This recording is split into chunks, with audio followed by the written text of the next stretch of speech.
Mbak Lucy, ayo.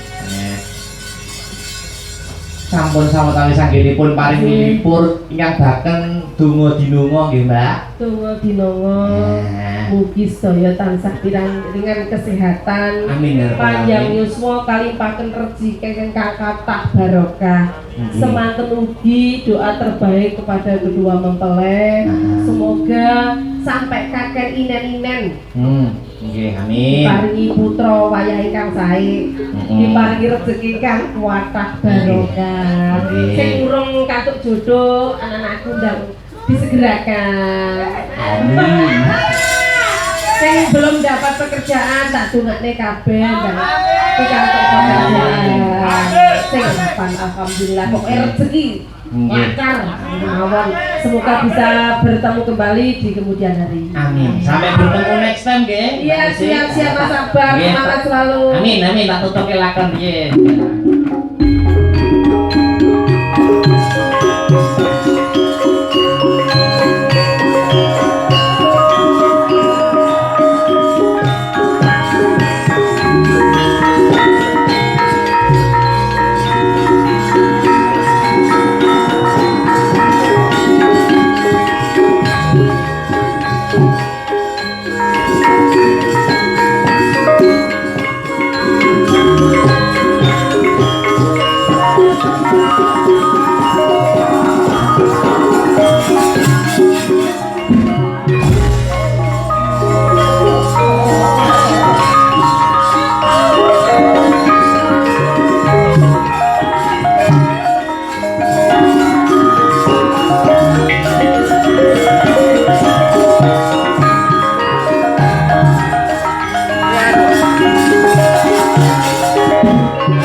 Es murire eko balik iki kok ngene iki iso to titioni kontoyoni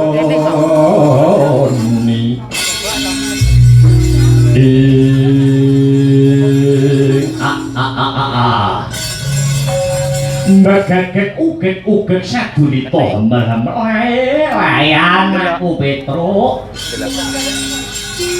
inggih kula ingkang sowan Kanjeng Rama piye pawaratane Petruk anggonmu lumarap ana ing negara Ndara delok audio ngebun esuk mudan sore marang putri Ndarawati si Endang Latemon kanggo adi mulanang si Bambang Semet Bapak piye sampun kasembadan anggen kula ngabiyantara sowan ngarsanipun Sinuwun Ndarawati jumbo kalian sedyanipun Kang Rama Semar boten kajarak sowan kula dhateng Ndarawati anyarengi kalian rawuhe Sinuwuning Mandura Prabu Baladewa banjur Mas lah dhateng mriku boten ngertos sangkan paraning bilai tinuwun kejaba sedyane Petruk sami kalian sedyanipun Sinuwuning Mandura Prabu Baladewa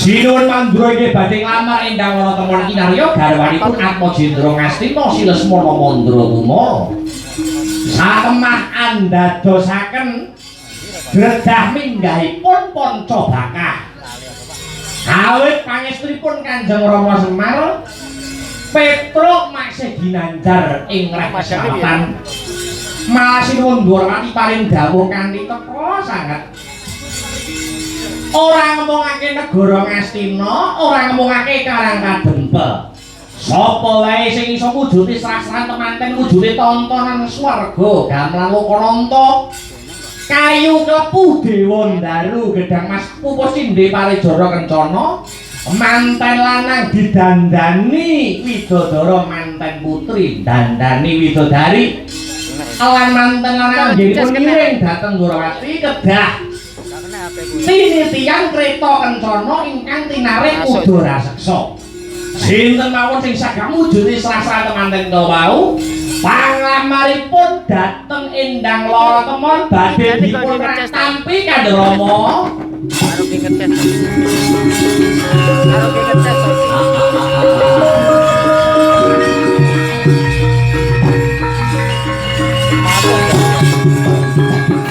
Pranyata Waskita Ratu Ndrawati. Dene ora gelem gawe gelo marang salah sawiji.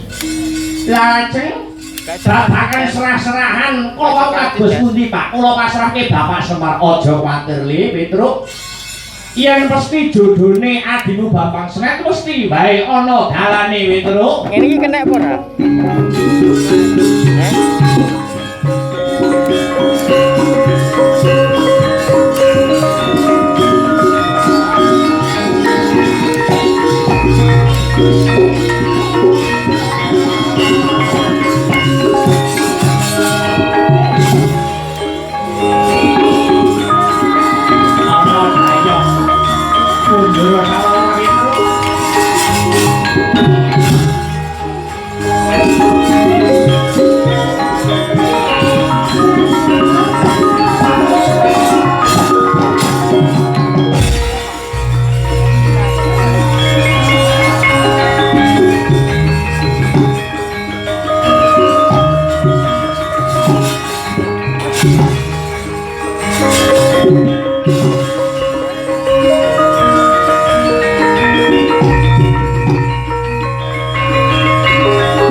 Lindhu bumi kunjing kumaluduk kumpur ketuk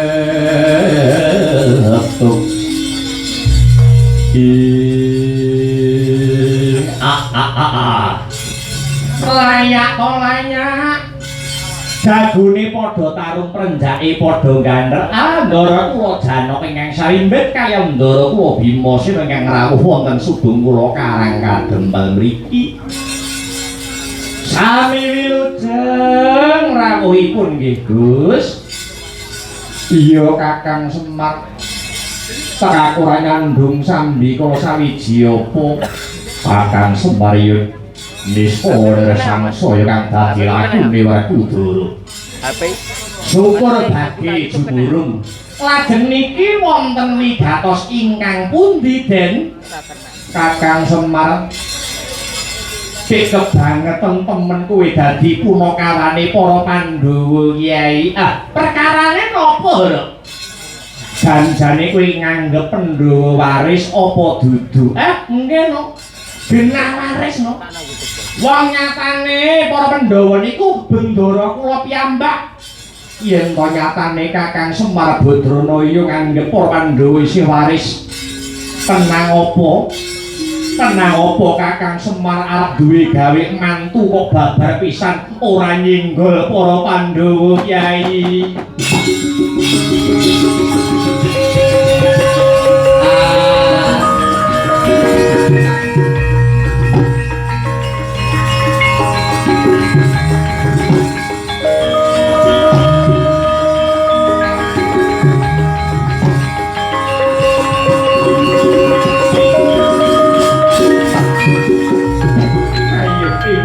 Surono Kakang Semar Badranaya. Bener. Aja dikira Pandhawa ora krungu kabar lamun Kyai Semar bakal duwe gawe mantu. Nggih, barahe niku urung mesti, Den. Urung mesti piye? Nggih mesti sida duwe gawe mantu niku kok. durung mesti karuan duwe gawe mantu. Nggih. Niki merga calone wedok dereng wonten. Lho, lha apa durung ana geganti laning Kyai? Nggih sampun. Anak kula Bambang Sret menika pengen rabi kalian anakku Pandawati naminipun Endang Lara Temon. Nek ngono kari ngiriyen to, ngiriyen.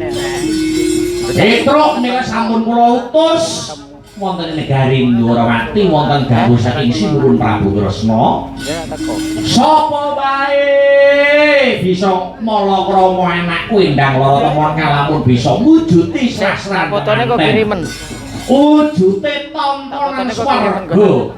Gamelan Lokananta kayu klepu dewa daru gendang Mas Kindi Parijata Kencana manten lanang gandari widodara manten wadon dandari widodari.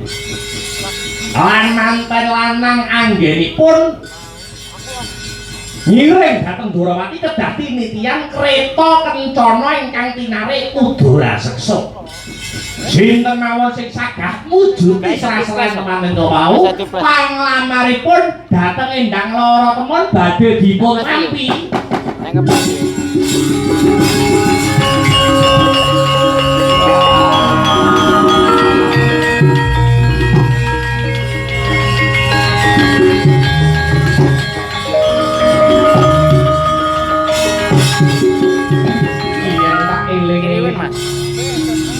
Lelakon kang wis kambur nalika aku isih jaman Permadi biyen utawa isih enom dhisik bakal dhaup kawan bojoku Bratajaya ya si lara ireng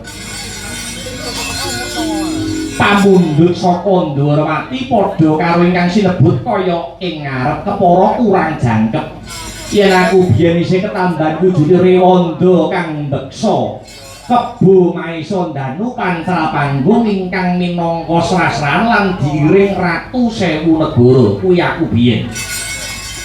Yen mung gamelan Lokananta kayu klepu lan sak panunggalane dina sak mengko Kakang Semar ora sandhak uncat saka ing karang kademel kene Arjuna dhewe kang sembada mujudi kabeh sasran kuwi mau aja kuwatir.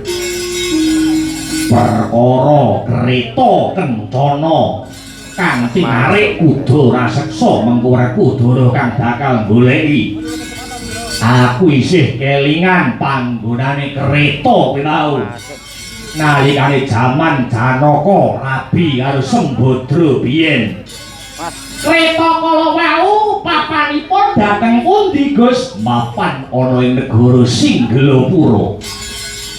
Biyen titiane Prabu Dasamuka sing saiki diopeni anak Gunawan jenenge Bisawarna. Aku isih kelingan dalane rono. Mula Kyai Semar ora sandadak karo ndhen gawe raketang colok tintang sambung obor rambatan pundak. Janaka bakal munggah kahyangan upaya pamundhut saka negara Ndwarawati. Aku ya bakal budal marang negara Silak Silihe kretane dene ya. Matur nuwun nggih Gus. Awit saking tuluse nganti paduka nyang badhe nguyung-nguyung anyeng kuyung gegayuwanipun Semar Badranaya Den.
Sataning kukila ringkane kara kaketer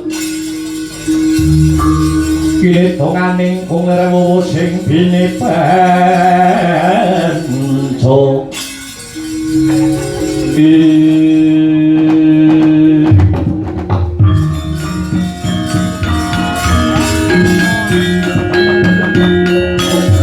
iya Janaka iya yen tok Kyai Semar kang nyuwun syarat sarana kabeh mau panjenengan ulun ora awal panjenengan ulun ora kabotan ulun uga wis perintah marang Bathara Kamajaya supaya ndandani manten lanang lan Kamarate supaya ndandani manten putri nggih matur ageng panuwun dhuwur ulun perkara gamelan Lokananta lan liya-liyane bakal tak turunake marang Negara Ndrawati secara pribadi nggih mangestoaken dawuh para gage muduna aning Madyapada selak dadi panganti-antine Kyai Semar nggih matur sembah nuwun kaliyan kula nyuwun pamit sing ati-ati Janaka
manjing samudra kalya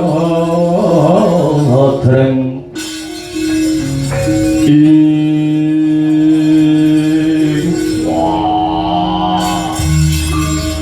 apa kowe isih kelingan karo aku Bisawarna nggih mboten sisip Raden Paduka Raden Werkudara ingkang kepengker ugi nate rawuh wonten negari Singgela mriki to pancen bener. Pripun pawartosipun para Pandhawa? Pangestu Nirbaya Nirsangsaya Pandhawa jangkep 5 pinaringan bagya mulya. Syukur seketi jumurung lajeng wonten wigatos ingkang pundi Raden? Kreta kencana kang tinarik kuda raseksa tinggalane mbahmu Dasamuka. Isih apa ora? Nuni nggih maksih Raden. Kreta kencana ingkang tinarik kuda raseksa taksih. Yen isih ana aku bakal nyilih kanggo srana ndhawuhake anake Semar sing jenenge Bambang Senet. Makaten Raden yo. Nyewa piye? Biayane pira? Tukone pira? Mboten usah. Kula sampun dados ratu sampun kecekapan samukawisipun. Nyilihne kreta tak nyewa ya ngopo? Ya matur sembah nuwun Prabu Bisawarna. Kretane tak gawane tumuju ning Nuswa Jawa. Monggo dipun ampilke mawon kalih para menawi dereng rampung gaweanipun boten usah perlu dipun wangsulaken dhateng Singgela mriki yo. Tak gawane kretamu tak lewati tepining lepel tempuran kang bening banyune. Muga-muga gegayane dipol bisa kasembadan nderekaken tindakipun Raden Werkudara.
jare wong wedok nek ayu warpa turu mlungu iku bangga ketok ayune. Yo iki sing dadi gantilane atiku si lara tumpun peyuh nek turu mlungu. Iki anak angkate Ratu Ndwarawati. Peyuh.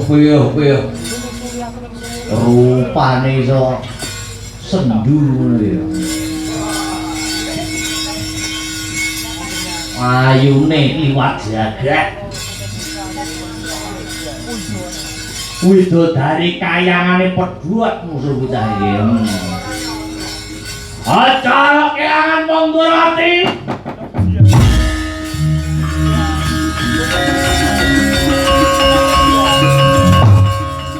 Wah!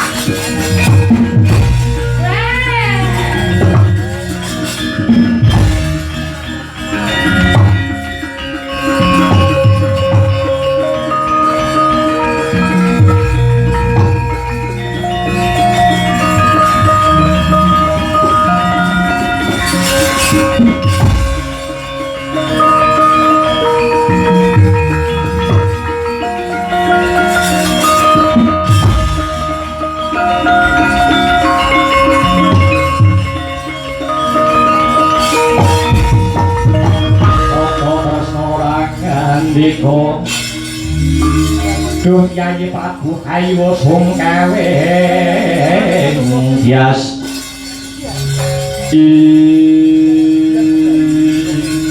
para esuk mbarengi jago kaluruk Kyai Semar Kang Pratono Ndwarawati nggih bidale niki wau radi dirisiki. Ya, aku wis ngerti. Kresna wis tanggap ing sasmita, gamelan Lokananta wis puya ning awang-awang. Lan syarat sarana liya-liyane uga wis kasembadan ndok wujuti. Nggih. Bambang Senet ugi sampun kula titihaken kreta kencana wau teng Jawi. Ya, aku percaya. Inarik udara seksa. Mboten pengin nonton, ora wis percaya wae. Pandan wis dadi kodrate kae kok biyu-biyu kretane apik banget nggih. Tinarik udara seksa nggih. Katone sajake wis pancen dadi jodhone si Senet kok lara temun. Geger Jawi.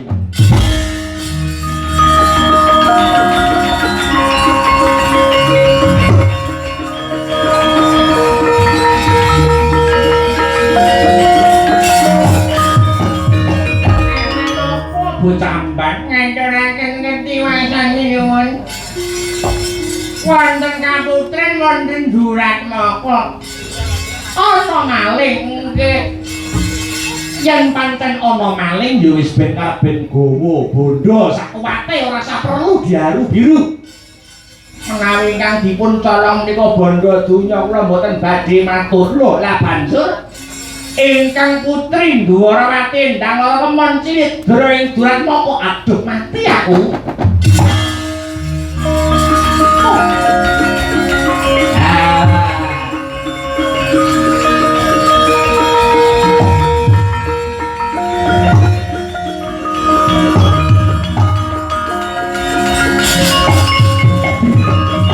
Ndalu pangatura marang Kyai Semar iki ora direkayasa ora rineka daya pancen kahanane kaya mangkene. Nggih, kula pun mangertos. Bambang Senet wonten dawuh Rama Kyai. Nggono di sepira ketrimaning uripmu le. Dina sakmengko golek ana ilange calon bojomu. Yen wis pancen kodrate jodohmu tak kira ora angel. Anggonmu bakal ngonangi baya sapa kang dadi Duratmaka?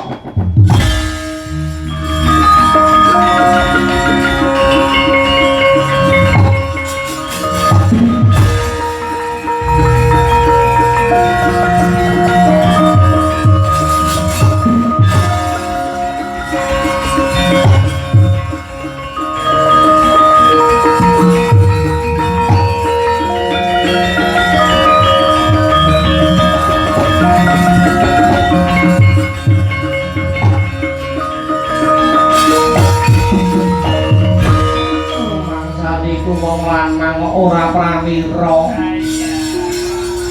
Yen pancen seneng karo aku ora colang-colong ngono kuwi sing dadi carane. Ora aturan aku wis duwe pacar kok mbok rusuhi to. Pancen obsesi kuwi ngono kuwi. Urung marem nek urung jarak pacare kancane. Yo ya bagus-bagus dhewe. Aku ora butuh karo kowe balekno aku nyang wong tuwa. Apa kakak rudo kali maksud? Ya ampun.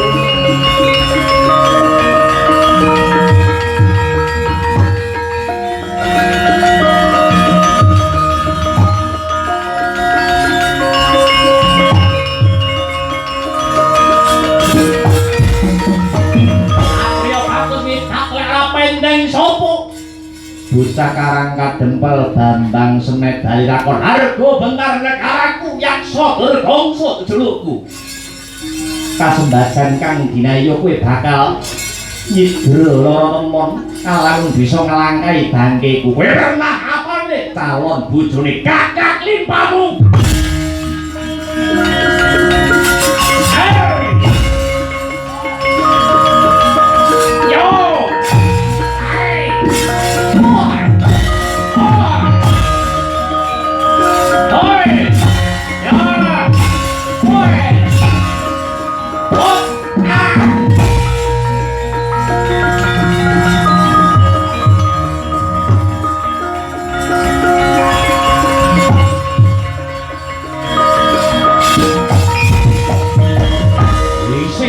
Ring kesing carita perang tanding antaraning Bambang Senet lumawan tanding Prabu Yaksa Durgangsa ben cokot wani risang Bambang Senet wauta nalika sampurna kael aring jagat Bambang Senet badar sejatining wujud Raden Abimanyu lan endang loro temon badar sejatining wujud Dewi Siti Sendari.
Yayi Siti Sendari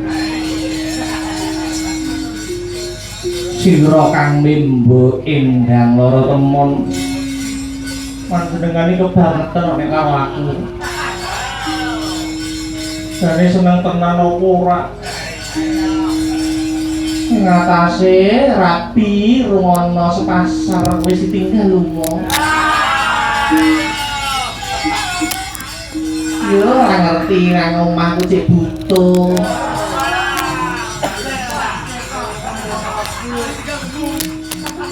Malah ditinggal tanggapan. Sing gedhe pangapuramu. Tak rewangi kaya ngene iki aku yo goleke kuwi.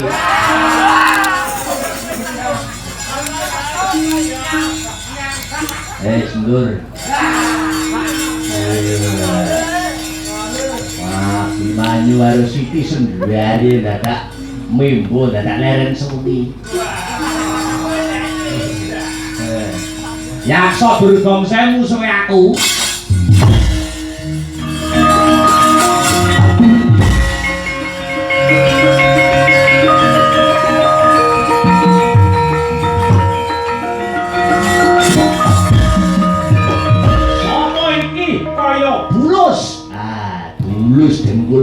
jelok. Wong liya mbok apusi kena nek Semar ora kena. Apa malih dadi bulus poleng Semar ndak kena mbok apusi. Malih ora. Malih ora. Oh, lek nantang karo Semar kowe.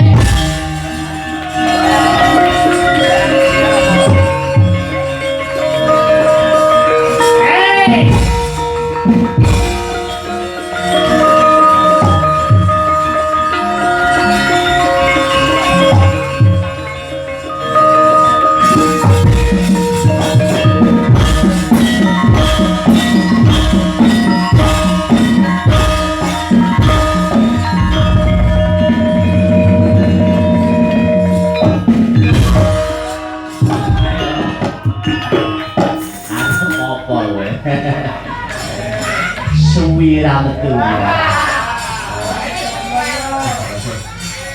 Aduh, udah lo ngapura makan.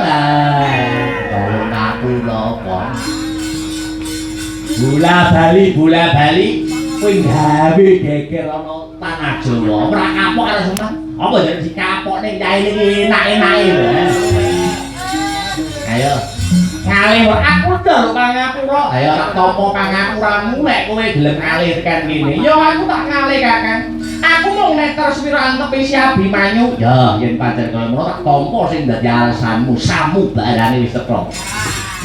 Samu barang wis iki lho. Nganti kowe gawe geger, gawe gendro sak marang ora musuhmu Semar Badrana ya.